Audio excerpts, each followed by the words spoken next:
জুলাই আন্দোলন দমনে গণমাধ্যমের উপর সেন্সরশিপ আরোপ এবং সংবাদ প্রচার বন্ধে সরাসরি নির্দেশ দেন কার্যক্রম নিষিদ্ধ আওয়ামী লীগের সাধারণ সম্পাদক ওবায়দুল কাদের।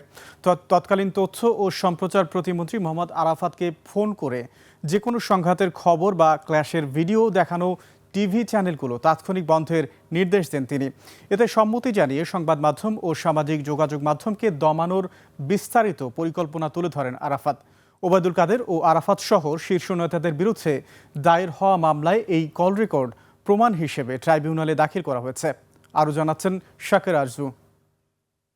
টিভি চ্যানেলের বিরুদ্ধে কঠোর ব্যবস্থা নেওয়া। যে অফ করে দিছি গতকাল থেকে, আজকেও বলে রাখছি যেগুলো শুনবেন না অফ করে দিতে সাথে সাথে। 24 জুলাই আন্দোলনের উত্তাল সময়ে টেলিভিশন চ্যানেল বন্ধ করে দেওয়ার নির্দেশনা দেন কার্যক্রম নিষিদ্ধ আওয়ামী লীগের তৎকালীন সাধারণ সম্পাদক ওবায়দুল কাদের। আর সে নির্দেশ পাওয়ার পর চ্যানেল বন্ধের হুমকি ও সেন্সরশিপের রূপরেখা তুলে ধরেন সাবেক তথ্য ও সম্প্রচার প্রতিমন্ত্রী মোহাম্মদ আরাফাত।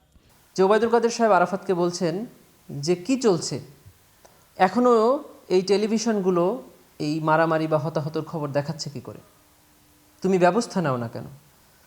তখন আরাফাত সাহেব বলছেন যে আমি অলরেডি ওদেরকে বলে দিয়েছি যে এরপরে যদি কোনো টিভি চ্যানেল এই জুলাই আন্দোলনে কোনো হতাহতর ঘটনা দেখায় বা কোনো খবর প্রচার করে তাদেরকে আমরা পুরোপুরি বন্ধ করে দিব। প্রসিকিউশনের দাবি, দেশের সাধারণ মানুষের কাছে সঠিক তথ্য পৌঁছানো ভেস্তে দিতেই তৎকালীন সরকারের শীর্ষ পর্যায় থেকে এই সিদ্ধান্ত দেয়া হয়।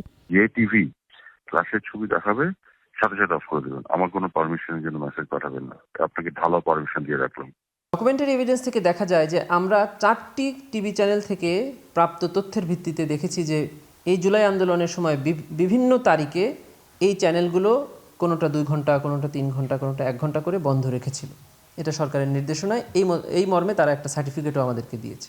ফাঁস হওয়া এই ফোন আলাপ কেবল সংবাদ মাধ্যম বন্ধেরই হুমকি নয়, উঠে আসে ছাত্র আন্দোলনকে বিতর্কিত করার রাজনৈতিক অপচেষ্টাও। আন্তর্জাতিক অপরাধ ট্রাইব্যুনাল আইন 1973-এ হত্যা যেমন অপরাধ, ঠিক তেমনিভাবে হত্যার সহায়তা, হত্যার সম্পৃক্ততা, হত্যায় উস্কানি এগুলো সমান অপরাধ।